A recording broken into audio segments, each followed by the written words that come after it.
Hello ನಮಸ್ಕಾರ. ನಾನು ಕೊಪ್ಪಳದಿಂದ ಶರಣ ಬಾಚಲಾಪುರ್. ನ್ಯೂಸ್ 18ಗೆ ಸ್ವಾಗತ. ನ್ಯೂಸ್ 18 ಸಬ್ಸ್ಕ್ರೈಬ್ ಆಗಿ ನ್ಯೂಸ್ 18ನ ಸಾಮಾಜಿಕ ಜಾಲತಾಣವನ್ನು ಫಾಲೋ ಮಾಡಿ. ರಾಜ್ಯ ವಿಧಾನಸಭೆ ಚುನಾವಣೆ ಇನ್ನೂ ಎರಡೂವರೆ ವರ್ಷ ಇದೆ.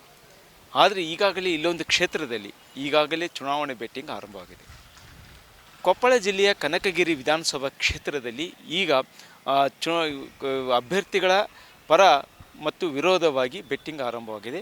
ಈಗ ಅದನ್ನು ನೇರವಾಗಿ ಇಬ್ಬರು ಅಭ್ಯರ್ಥಿಗಳು ಅದನ್ನು ಸವಾಲಾಗಿ ಸ್ವೀಕರಿಸಿಕೊಂಡಿದ್ದಾರೆ. ಅದರ ಜೊತೆಗೆ ಅವರ ಕಾರ್ಯಕರ್ತರು ಸಹ ಈಗ ಅದನ್ನು ಬೆಟ್ಟಿಂಗನ್ನು ಆರಂಭಿಸಿದ್ದಾರೆ. ಕೊಪ್ಪಳದ ಕನಕಗಿರಿ ವಿಧಾನಸಭಾ ಕ್ಷೇತ್ರದಲ್ಲಿ ಈಗ ಪ್ರತಿನಿಧಿಸುತ್ತಿರುವುದು ಸಚಿವ ಶಿವರಾಜ್ ತಂಗಡಿಗವರು. ಶಿವರಾಜ್ ತಂಗಡಿಗೆ ಇತ್ತೀಚೆಗೆ ತಮ್ಮ ಮನೆಗೆ ಬಂದಿರುವಂಥ ಒಬ್ಬ ಕಾರ್ಯಕರ್ತರಿಗೆ ಹಣದ ವಿಷಯಕ್ಕಾಗಿ ಒಂದಿಷ್ಟು ಅವರು ಬೇದಿರುವಂಥ ಬೇಗುಳಗಳನ್ನು ಇಟ್ಟುಕೊಂಡು ಕನಕಗಿರಿಯ ಮಾಜಿ ಶಾಸಕರಾಗಿರುವಂಥ ಬಸವರಾಜ ದಡೇಶಗೌಡರವರು ಅದರಲ್ಲಿ ಅವರ ದರ್ಪ ಮತ್ತು ಅವರ ಆಸ್ತಿ ಮತ್ತು ಅಟ್ರಾಸಿಟಿ ಈ ರೀತಿ ಬೇರೆ ಬೇರೆ ವಿಷಯಗಳು ಒಂದು ಮಾಧ್ಯಮಗೋಷ್ಠಿಯನ್ನು ನಡೆಸಿದರು. ಆ ಸಂದರ್ಭದಲ್ಲಿ ಅವರು ಹೇಳೋದು, ಈಗ ಸದ್ಯ ಚುನಾವಣೆ ನಡೆದರೂ ಶಿವರಾಜ್ ತಂಗಡಿಗೆ ಸೋಲು ಅನುಭವಿಸ್ತಾರೆ, 50,000 ಮತಗಳ ಅಂತರದಲ್ಲಿ ಸೋಲು ಅನುಭವಿಸ್ತಾರೆ. ಜೊತೆಗೆ ಅವರು ಗೆದ್ದರೆ ನಾನು ನನ್ನ 50 ಎಕರೆ ಭೂಮಿಯನ್ನು ಅವ್ರಿಗೆ ಬಿಡ್ತೀನಿ ಅನ್ನುವಂಥ ಒಂದು ಘೋಷಣೆಯನ್ನು ಮಾಡಿದರು. ಈ ಘೋಷಣೆಯ ನಂತರ ಈಗ ಶಿವರಾಜ್ ತಂಗಡಿಗೆ ಬೆಂಬಲಿಗರು ಒಂದಿಷ್ಟು ಇವುಗಳನ್ನು ಅವರ ಸಚಿವರ ವಿರುದ್ಧ, ಮಾಜಿ ಶಾಸಕರ ವಿರುದ್ಧ ಒಂದು ಹೇಳಿಕೆಗಳನ್ನು ಹೇಳ್ತಾಯಿದ್ರು. ಒಂದು ಕಡೆ ಕೊಪ್ಪಳ ಜಿಲ್ಲಾ ಗ್ಯಾರಂಟಿ ಅನುಷ್ಠಾನ ಯೋಜನೆಗಳ ಪ್ರಾಧಿಕಾರದ ಅಧ್ಯಕ್ಷರಾದಂಥ ರೆಡ್ಡಿ ಶ್ರೀನಿವಾಸ್ ಆಗಿರ್ಬೋದು ಮತ್ತು ಗುಂಡೂರಿನ ಶ್ರೀನಾಥ್ ಈಡಿಗೇರಿ ಆಗಿರ್ಬೋದು ನೇರವಾಗಿ ಆರೋಪ ಮಾಡಿದ್ದು, ಈ ಸದ್ಯಕ್ಕೆ ಚುನಾವಣೆ ನಡೆದು ಸಹ ಶಿವರಾಜ್ ತಂಗಡಿಗರನ್ನು 60,000 ಮತಗಳ ಹಂತದಲ್ಲಿ ನಾವು ಗೆಲ್ಲಿಸ್ತೀವಿ ಅಂತ. ಅದರ ಜೊತೆಗೆ ಶ್ರೀನಾಥ್ ಈಡಿಗೇರವರು ನಾನು 50 ಎಕರೆ ಭೂಮಿಯನ್ನು ಶಿವರಾಜ್ ತಂಗಡಿಗವರು ಸೋತರೆ ನಾನು 50 ಎಕರೆ ಭೂಮಿಯನ್ನು ಕೊಡ್ತೀನಿ ಅನ್ನುವಂಥ ಮಾತನ್ನು ಹೇಳಿದರು. ಇದು ಒಂದು ಕಡೆ ರಾಜಕೀಯ ತಿರುವನ್ನು ಪಡ್ಕೊಳ್ಳುತ್ತೆ. ರಾಜಕೀಯವಾಗಿ ಇದು ಸವಾಲಿಗೆ ಕಾರಣವಾಯಿತು. ಈ ಮಧ್ಯದಲ್ಲೇ ಇರುವಂಥ ನವಲಿಯ ನಿಂಗಪ್ಪ ನಾಯಕನವರು ನಾನು ನವಲಿಯ ರೈಸ್ ಪ್ರಾಕರ್ನಲ್ಲಿರುವಂಥ 2 ಕೋಟಿ ರೂಪಾಯಿ ಬೆಲೆ ಬಾಳುವ ಭೂಮಿಯನ್ನು ಎಂದೇಳೆ ದಡೇಶಗೌಡರು ಸೋತರೆ ನಾನು ನೀಡ್ತೀನಿ ಅನ್ನುವಂಥ ಇದನ್ನು ಹೇಳಿದರು. ಇದು ರಾಜಕೀಯವಾಗಿ ಸಾಕಷ್ಟು ಚರ್ಚೆ ಆಯಿತು. ಈ ಮಧ್ಯೆ ಸಚಿವ ಶಿವರಾಜ್ ತಂಗಡಿಗವರು ಮತ್ತೆ ಅದಕ್ಕೆ ಸ್ಪಷ್ಟನೆ ನೀಡಿದರು. ನನ್ನ ಕಡೆ ದುಡ್ಡಿಲ್ಲ, ಆದರೆ ನಾನು 50 ಎಕರೆ ಕಡೆ ಇಲ್ಲ, ಆದರೆ ನಾನು ಬಂದಿರೋದೇ ಸಾಕಷ್ಟು ಹೋರಾಟವನ್ನು ಮಾಡಿದ್ದೀನಿ. ಜೊತೆಗೆ ನಾನು ಸುಮಾರು 10 ಚುನಾವಣೆಯನ್ನು ಮಾಡಿಕೊಂಡು ಬಂದಿರುವಂಥವನು, ಆದರೆ ಈಗ 1-2 ಚುನಾವಣೆ ಮಾಡಿದಂಥ ಬಸವರಾಜ ದಡೇಶಗೌಡರೊಂದಿಗೆ ನನ್ನಿದಿಲ್ಲ. ಆದರೆ ಈ ರೀತಿ ದರ್ಪ ಮತ್ತು ಇದಿಲ್ಲ. ಜೊತೆಗೆ ನೀವೇನು ಭೂಮಿಯನ್ನು 50 ಎಕರೆ ಭೂಮಿಯನ್ನು ಕೊಡ್ತೀನಿ ಅಂತೀರಿ, ಆದರೆ ಅದಕ್ಕಿಂತ ಮೊದಲು ನೀವು ದಡೇಶಗೂರಿನಲ್ಲಿ ಮುಕ್ತ ದೇವದಾಸಿ ಮಹಿಳೆಯರಿಗೇನು ಭೂಮಿಯನ್ನು ಕಳಿಸಿದ್ರೆ 50 ಎಕರೆ ಮೊದಲು ಅದನ್ನು ಕೊಡ್ರಿ ಅನ್ನೋವಂಥದ್ದು.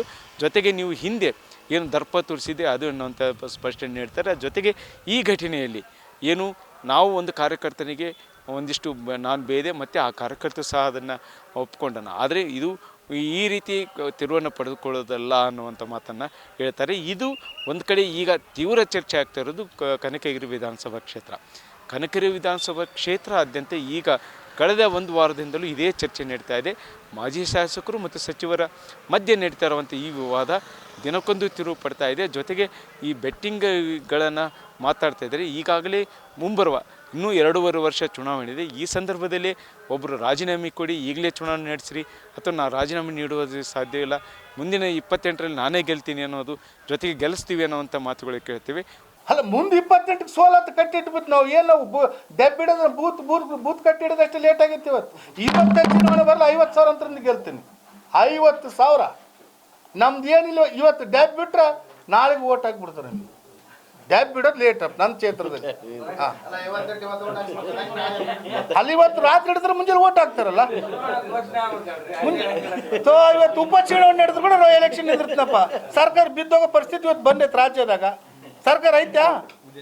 ವಿದೇಶಕ್ಕೆ ಎಲ್ಲರೂ ಹೊಂಟ್ರು, ಇನ್ನು ಇಷ್ಟು ಮಂದಿ ಹೋಗ್ತಾ ಇದಾರ, ಹೇಳಕ್ಕಾಗಲ್ಲ. CM ರಾಜೀನಾಮೆ ಕೊಟ್ಟು ಹೋಗ್ಬಿಟ್ರು ಸರ್ಕಾರ ಬಿದ್ದಂಗಲ್ಲ.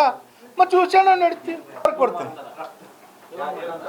ಸೋಲ್ತಾನ 50,000 ಅಂತರದಿಂದ ಇವತ್ತೇ ಚುನಾವಣೆ ನಡೀತಾನೆ. ಮತ್ತು ಪೆನ್ನಿಗಿನ ಬೇಡ, ನನ್ನ ರಕ್ತದ ತೆಗೆದು ಮಾಧ್ಯಮದ ಮಿತ್ರ ಮುಂದೆ ಹಿಂಗೆ ಬರ್ಕೊಡ್ತೀನಿ. ಸೋಲ್ತಾನಂತ ಈಗ ಚಾಲ ಅಂತ ಬೇಕಾರೆ ಒಂದು 50 ಎಕರೆ ಗದ್ದೆಪ್ಪ ರೊಕ್ಕಿಲ್ಲ, ಒಂದು 50 ಎಕರೆ ಗದ್ದೆ ಜಿ ಪೇ ಕೊಟ್ಬಿಡ್ತೀನಿ. ರೈಟ್ ಇವರು ಏನು ಗುರು ರೆಡ್ಡಿ ಸಾಬ 50 ಎಕರೆ ಜಿ ಪೇ ಆತ ಸೋತನಂತೇಳಿ ಗೆದ್ರೆ ನೀವು ಮಾಡ್ಕೊಂಬಿಡ್ರಿ 50 ಎಕರೆ ನನ್ನ ಗದ್ದೆ, ಸೋತ್ರ 50 ಎಕರೆ ಗದ್ದೆ ಕೊಡ್ರಿ. ಅವರೇ ಮಾಡ್ಕೊಂಬಲ್ಲ ಭಾಗ. ರೈಟು. ದಯಮಾಡಿ ಕಾರ್ಯಕರ್ತರಂತ್ರ ವಿನಂತಿಯನ್ನು ಮಾಡ್ತೀನಿ, ಅಂಥ ಕೆಲಸಕ್ಕೆ ಹೋಗಬೇಡಿ. ಇನ್ನೂ 2.5 ವರ್ಷ ಟೈಮ್ ಐತೆ. ಕನಗಿರಿ ಕ್ಷೇತ್ರ ಜನರು ಭಾಳ ಬುದ್ಧಿವಂತರಿದ್ದಾರೆ. ನನಗೆ ಆಯ್ಕೆ ಮಾಡಿದ್ದಾರೆ, 43,000 ಲೀಡ್ನಾಗ ಗೆಲ್ಸ್ಯಾರ.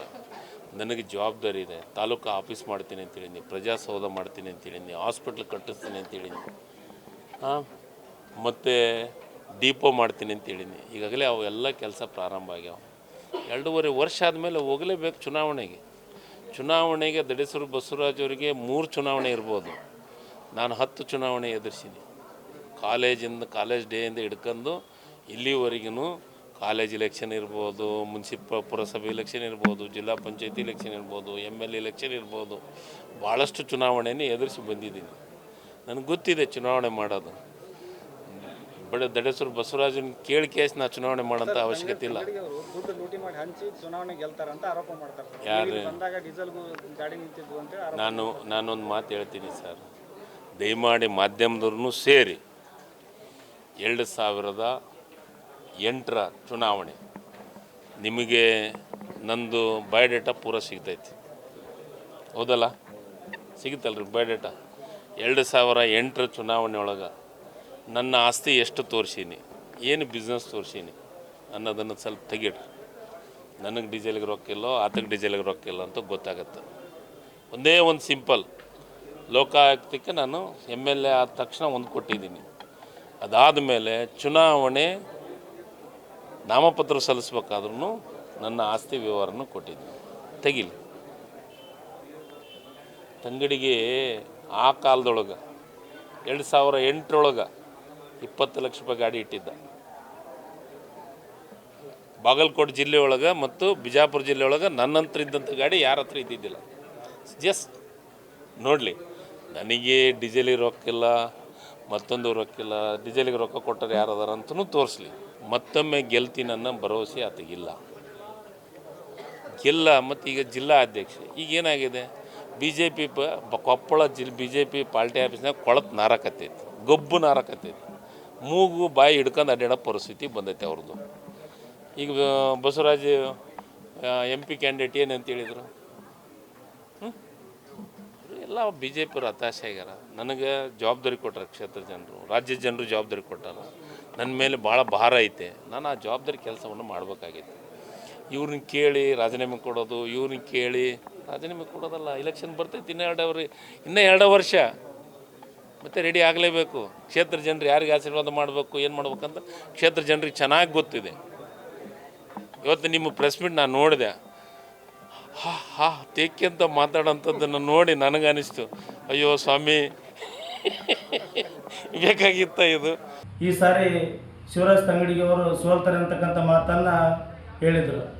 ಆ ಮಾತಿಗೆ ಪ್ರತ್ಯುತ್ತರವಾಗಿ ಗುಂಡೂರು ಗ್ರಾಮದ ಕಾಂಗ್ರೆಸ್ ಕಾರ್ಯಕರ್ತ ಶ್ರೀನಾಥ್ ಇಡಿಗೇರ್ ಎಂಬ ವ್ಯಕ್ತಿ, ನನ್ನ 50 ಎಕರೆ ಭೂಮಿಯನ್ನು ನಾನು ಯಾವಾಗಲೂ ಸದಾ ಸಿದ್ಧನಿದ್ದೇನೆ, ತಾವು ಮಾಜಿ ಶಾಸಕರು ಯಾವಾಗಲೂ ಬರ್ರಿ ಅಂತಕ್ಕಂಥ ಮಾತನ್ನು ಹೇಳಿ ಸವಾಲನ್ನು ಎಸೆದಿದ್ದರು. ನಾನು ಕೂಡ ಆ ಒಂದು ಮಾನ್ಯ ಯುವಕ ಮಿತ್ರರಾದಂಥ ಸಹೋದರಿಗೆ ನಾವು ಕೂಡ ಹೇಳ ಬಯಸ್ತಾ ಇದ್ದೇನೆ, 2028 ದೂರ ಆಯಿತು. ತತ್ಕ್ಷಣವೇ ನಿಮ್ಮ ಘನತೆವೆತ್ತ ಸಚಿವರು ತಮ್ಮ ಸಚಿವ ಸ್ಥಾನಕ್ಕೆ ಮತ್ತು ಶಾಸಕ ಸ್ಥಾನಕ್ಕೆ ರಾಜೀನಾಮೆಯನ್ನು ಕೊಟ್ಟು ಈ ಕೂಡಲೇ ಚುನಾವಣೆಗೆ ಬರಲಿ. ನಾನು ಕೂಡ ಒಬ್ಬ BJP ಪಕ್ಷದ ನಿಷ್ಠಾವಂತ ಕಾರ್ಯಕರ್ತನಾಗಿ ತಮಗೆ ಸವಾಲನ್ನು ಹಾಕ್ತಾ ಇದ್ದೇನೆ. ನಿಮ್ಮ ಸಚಿವರ ಕನಸಿನ ಕೂಸು ಅಂತಕ್ಕಂಥ ಇಲ್ಲಿ ರೈಸ್ ಪಾರ್ಕ್ನ ಕೂಗಳತೆಯಲ್ಲಿ ಕೂಡ ನನ್ನ ಹೊಲ ಇದೆ. ಇಲ್ಲಿ 1 ಎಕರೆ 1 ಕೋಟಿ ಬೆಲೆ ಬಾಳತಕ್ಕಂಥ ಹೊಲಗಳು ಇವತ್ತು ಇಲ್ಲೆಲ್ಲ ಡಿಮ್ಯಾಂಡ್ ಆಗಿದೆ. ಅಂಥ ಕೋಟಿ ಬೆಲೆ ಬಾಳತಕ್ಕಂಥ ಹೊಲ ನಂದು ಕೂಡ 2 ಎಕರೆ ಇದೆ. 2 ಎಕರೆ ಹೊಲ ನಾನು ಕೂಡ ಬಾಜಿ ಕಟ್ಟಲು ರೆಡಿಯಾಗಿದ್ದೇನೆ. ಆದರೆ 2028 ಭಾಳ ದೂರ ಐತೆ. 2028 ಬ್ಯಾಗ್ ಅದು ಮುಂದೆ ಇರಲಿ. ಈ ತಕ್ಷಣ ನಿಮ್ಮ ಸಚಿವರನ್ನು ಸಚಿವ ಸ್ಥಾನಕ್ಕೆ ಮತ್ತು ಶಾಸಕ ಸ್ಥಾನಕ್ಕೆ ರಾಜೀನಾಮೆಯನ್ನು ಕೊಟ್ಟು ಈ ಕ್ಷಣದಿಂದಲೇ ಈಗ ನೀವು ಚುನಾವಣೆಗೆ ಬರ್ರಿ, ನನ್ನ 2 ಕೋಟಿ 3 ಕೋಟಿ ಬೆಳೆ ಬಾಳ್ತಕ್ಕಂಥ 2 ಎಕರೆ ಹೊಲವನ್ನು ಕೊಡಲಿಕ್ಕೆ ನಾನು ಕೂಡ ರೆಡಿ ಇದ್ದೇನೆ. ನಿಮ್ಮ ಸಚಿವರನ್ನು ಶಾಸಕ ಸ್ಥಾನಕ್ಕೆ ಮತ್ತು ಸಚಿವ ಸ್ಥಾನಕ್ಕೆ ರಾಜೀನಾಮೆಯನ್ನು ಕೊಟ್ಟು ಈಗಾಗಲೇ ಚುನಾವಣೆಗೆ ಬರ್ರಿ. ನಮ್ಮ ಒಂದು 3 ಕೋಟಿ ಆಸ್ತಿಯನ್ನು ಕೂಡ ನಾನು ಆಸ್ತಿ ಪತ್ರದೊಂದಿಗೆ ತಮ್ಮೆದುರಿಗೆ ಇದೀಗ ತಾನೇ ಉದ್ಘಾಟನೆ ಮಾಡ್ತಕ್ಕಂಥ ಕನಕಗಿರಿಯಲ್ಲಿ ಉಪನೋಂದಣಿ ಒಂದು ಕಚೇರಿಯನ್ನು ರಿಜಿಸ್ಟರ್ ಆಫೀಸರನ್ನು ಈಗ ತಾನೇ ತಮ್ಮ ಸಚಿವರು ಮೊನ್ನೆ ತಾನೇ ಪ್ರಾರಂಭ ಮಾಡಿದರೆ, ಅದೇ ಒಂದು ಉಪನೋಂದಣಿ ಕಚೇರಿಯಲ್ಲಿ ಇವತ್ತು ಆಸ್ತಿ ಪತ್ರದೊಂದಿಗೆ ನಾವು ಬರ್ತೀವಿ, ನೀವು ಬರ್ತೀವಿ. ತತ್ಕ್ಷಣ ನಿಮ್ಮ ಸಚಿವರನ್ನು ಮತ್ತು ಶಾಸಕರನ್ನು ರಾಜೀನಾಮೆ ಕೊಟ್ಟು ಚುನಾವಣೆಗೆ ಸಿದ್ಧರಾಗಿ ಅಂತೇಳಿ ಈ ಮೂಲಕ ನಾವು ಕೇಳ್ಕೊಳ್ತಾ ಇದ್ದೀವಿ. ಮೊನ್ನೆ ನಮ್ಮ ದಡೇಶ್ವರ ಅವರು ನಮ್ಮ ಶಿವರಾಜ್ ತಂಗಡಿಗೆ ಅವರಿಗೆ 50,000ರಿಂದ ಸೋಲ್ತಾರೆ ಅಂತೇಳಿ ಸವಾಲು ಹಾಕಿದ್ದಾರೆ. ಅದು ಹೊಲ ನಮ್ಮ ಶಿವರಾಜ್ ತಂಗಡಿ ಅವರು 50,000ರಿಂದ ಸೋಲ್ತಾರೆ, ನಾವು ರಕ್ತದಲ್ಲಿ ಬರ್ಕೊಡ್ತೀವಿ ಅಂತೇಳಿ ಸವಾಲು ಹಾಕಿದ್ದಾರೆ. ನಮ್ದು 50 ಎಕರೆ ಬೇಕಾದ್ರೆ ನಾನು ಆತ 50 ಎಕರೆ ಜಮೀನ್ ಮೇಲೆ ಸವಾಲು ಹಾಕಿದ್ದಾರೆ. ನಾವು ನಮ್ಮ ಗುಂಡೂರು ಪರವಾಗಿ 50 ಎಕರೆ ರೆಡಿ ಇದೆ ಜಮೀನು. ನಮ್ದು 70 ಎಕರೆಯಲ್ಲಿ 50 ಎಕರೆ ನಾವು ಮಾನ್ಯ ದಡೇಶ್ವರ ಅವರೇ 50 ಎಕರೆ ನಮ್ದು ರೆಡಿ ಇದೆ. ನೀವು ಯಾವಾಗಾದರೂ ಬರ್ಬೋದಕ್ಕೂ ನಮ್ಮ ಗುಂಡೂರು ಗ್ರಾಮ ತಾಲೂಕ್ ಪಂಚಾಯತ್ ಸದಸ್ಯರು ನಾವು. ನೀವು 50 ಎಕರೆ ಯಾವತ್ತಿಗೆ ನೀರು ಯಾವಾಗಲೂ ರೆಡಿ ಇದೆ. ನೀವು ನಮ್ಮದು 70 ಎಕರೆಗೆ 50 ಎಕರೆ ರೆಡಿ ಇದೆ. ಏನೋ 50,000ರಿಂದ ಓಟ್ಲಿಂದ ಮತದಿಂದ ಸೋಲ್ತಾರೆ ಅಂತ ಹೇಳಿದಾರಲ್ಲ, ಅದ್ರ ಸಲುವಾಗಿ ಅವರು ಪ್ರೆಸ್ ಮೀಟ್ ಮಾಡಿ ಮಾನ್ಯ ಶಿವರಾಜ್ ತಂಗಡಿ ಅವರೇ ನೀವು 50,000ರಿಂದ ಸೋಲ್ತಾರೆ ಅಂತೇಳಿ ಅಂದಿದ್ದಾರೆ. ನಾವು ಈಗ ನಮ್ಮ ಗುಂಡೂರು 50 ಎಕರೆ ಹೊಲ ಜಮೀನು ಬರ್ಕೊಡ್ತೀನಿ, ನಾನು ಸೋಲ್ತೀನಿ ಅಂತೇಳಿ ಸವಾಲು ಹಾಕಿದ್ದಾರೆ. ಅವರು ನಮ್ಮ ಶಿವರಾಜ್ ತಂಗಡಿ ಅಭಿಮಾನಿ ಸಲುವಾಗಿ ನಾನು 70 ಎಕರೆ ನಮ್ಮ ಜಮೀನಿದೆ, 50 ಎಕರೆ ನಾನು ಇವತ್ತಿಗೆ ರೆಡಿ ಇದೆ. ದಡೇಶ್ವರ ಅವ್ರ ಸವಾಲು ಹಾಕ್ತೀವಿ. ನಮ್ದು 70 ಎಕರೆಲಿ 50 ಎಕರೆ ಸವಾಲು. ಇಲ್ಲೇ ಇದೆ ಪ್ಲೇಸು. ಇಲ್ಲಿ 10 ಎಕರೆ ಸಿಗ್ನಲ್ ರೋಡ್ ದಾಟಾದ ಮೇಲೆ ಒಂದು 40 ಎಕರೆ ಇದೆ. ಮತ್ತು ಅಲ್ಲಿ ನಮ್ಮ ಗುಂಡ್ರು ಕ್ಯಾಂಪ್ ದಾರಿಯಲ್ಲಿ ಒಂದು 20 ಎಕರೆ ಇದೆ. 70 ಎಕರೆ ಜಮೀನು. ಈಗ ಅದರಲ್ಲಿ 50 ಎಕರೆ ನೀವು ಕಟ್ಟಕ್ಕೆ ರೆಡಿ ಇದ್ದೀರಿ. ಒಟ್ಟಾರೆ ಹೇಳೋದಾದರೆ ರಾಜಕೀಯವಾಗಿ ಈಗ ತೀವ್ರ ಚರ್ಚೆ ಮತ್ತು ಜಿಜ್ಞಾಸೆ ಮತ್ತು ಸಾಕಷ್ಟು ಆರೋಪ ಪ್ರತ್ಯಾರೋಪಗಳು ಕೇಳಿ ಬರ್ತಾ ಇದ್ದು ಕನಕಗಿರಿ ವಿಧಾನಸಭಾ ಕ್ಷೇತ್ರದಲ್ಲಿದೆ. ಇದು ಈಗ 2ನೇ ಹಂತದ, ಅಂದರೆ ಸಚಿವರು ಮತ್ತು ಮಾಜಿ ಶಾಸಕರ ಮಧ್ಯೆ ಇರುವಂಥದ್ದು ಈಗ ಕಾರ್ಯಕರ್ತರ ಮಧ್ಯದಲ್ಲಿದೆ. ಇದು ಇನ್ನಷ್ಟು ವೈಮನಸ್ಸಾಗುವ ಸಾಧ್ಯತೆಗಿದೆ. ಇದನ್ನು ಇಲ್ಲಿಗೆ ಬಂದ್ ಮಾಡಿ ಅದನ್ನು ಅಭಿವೃದ್ಧಿ ಪರ ಚಿಂತನೆ ಮಾಡಲಿ ಅನ್ನೋದು ಇಲ್ಲಿ ಜನರ ಅಭಿಪ್ರಾಯವಾಗಿದೆ.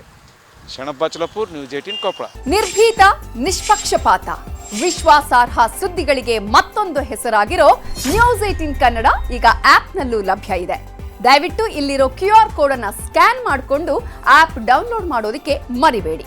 ನಿಮ್ಮ ಬೆಂಬಲ ಹೀಗೆ ಸದಾ ನಮ್ಮೊಂದಿಗಿರಲಿ. ಧನ್ಯವಾದ.